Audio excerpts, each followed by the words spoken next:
बिस्मिल्लाहिर्रहमानिर्रहीम। अस्सलाम वालेकुम डियर स्टूडेंट्स। आज हम चैप्टर नंबर 3 का क्वेश्चन नंबर 5 करेंगे।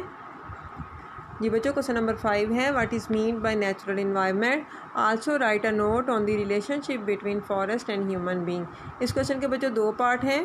पहले पार्ट में उन्होंने पूछा है कि नेचुरल इन्वायरमेंट का क्या मीनिंग होता है, और दूसरे पार्ट में इंसानों और जंगलात के दरमियान जो ताल्लुक़ पाया जाता है इस पर नोट लिखना है। इस क्वेश्चन का आंसर पेज नंबर 36 और पेज नंबर 40 पर है। पहले हम पढ़ेंगे कि नेचुरल इन्वायरमेंट किसे कहते हैं।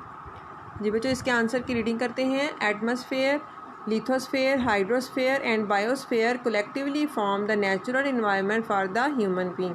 वो कहते हैं कि एटमॉस्फेयर, लिथोस्फेयर, हाइड्रोस्फेयर और बायोस्फेयर मिलकर मजमूई तौर पर इंसानों के लिए नेचुरल इन्वायरमेंट या कुदरती माहौल बनाते हैं। एटमॉस्फेयर बच्चों, ज़मीन के गिर्द जो एक गैसों का गलाफ मौजूद है, यानी मुख्तलिफ़ तरह की गैसें हमारी ज़मीन के इर्द गिर्द मौजूद हैं, इस गलाफ को एटमॉस्फेयर कहते हैं।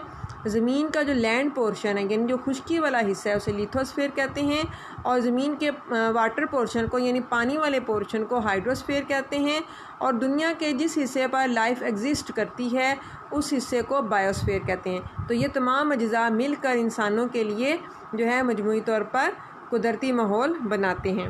Human beings have a strong relationship with this environment. इंसानों का इस माहौल के साथ एक मजबूत ताल्लुक़ होता है, but this relationship is not the same everywhere on the earth. लेकिन वो कहते हैं कि ये रिलेशनशिप यानी ये जो ताल्लुक़ है वो ज़मीन पर हर जगह एक जैसा नहीं होता। और इसकी क्या वजह है? Due to diversity in physical landscape and climate. ज़मीन की साख्त और आबो हवा के मुख्तलिफ होने की वजह से, यानी हर जगह की आबो हवा मुख्तलिफ है और उनकी जो ज़मीन की साख्त है, फ़िज़िकल लैंडस्केप है, वो मुख्तलिफ है। तो इस वजह से इंसान का जो अपने माहौल के साथ ताल्लुक़ है वो भी हर जगह एक जैसा नहीं है। अब हम पेज नंबर 40 से रीडिंग करेंगे। जी बच्चों, पेज नंबर 40 पर इसकी रीडिंग करेंगे। अब the relationship of human beings with forest is very old. वह कहते हैं इंसानों का जो ताल्लुक़ जंगलात के साथ है वो बहुत पुराना है। लम्बरिंग यानी जैसे लकड़ियाँ काट कर बेचना कहते हैं उसे लम्बरिंग कहते हैं। Lumbering and gathering shrubs, herbs and fruits from forest is an ancient primary activity. वो कहते हैं जंगलात से लकड़ियाँ काट कर बेचना, झाड़ियाँ, जड़ी बूटियाँ और फल इकट्ठे करना कदीम बुनियादी सरगर्मी है। Houses are constructed with wood in the mountain. वो कहते हैं कि लकड़ी से पहाड़ों में घर तामीर किए जाते हैं। And wood is of vital importance in modern construction too. और जदीद तामीरात में भी लकड़ी को बहुत ज़्यादा अहमियत हासिल है।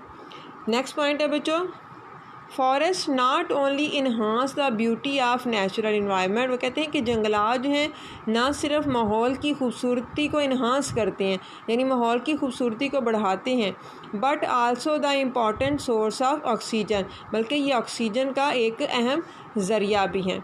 नेक्स्ट पॉइंट है बच्चों, manufacturing of natural rubber, paper and ships also dependent upon forest. वो कहते हैं कि कुदरती रबर, पेपर और शिप्स यानी बहरी जहाज़ों की तैयारी का इन्हिसार भी जंगलात पर ही होता है, यानी इन तमाम चीज़ों में लकड़ी इस्तेमाल होती है जो जंगलात से आती है। नेक्स्ट पॉइंट है बच्चों, forest also affects the climate. जंगलात जो हैं वो आबो हवा को भी असरअंदाज करते हैं। Which has deep connection with life of human being, जिसका इंसानी ज़िंदगी के साथ गहरा ताल्लुक़ होता है। ठीक है, यहाँ तक बच्चों क्वेश्चन नंबर 5 का आंसर कंप्लीट होता है। इसे कॉपी पे नोट डाउन कीजिएगा और इसे लर्न कीजिएगा। ओके, थैंक यू, अल्लाह हाफिज़।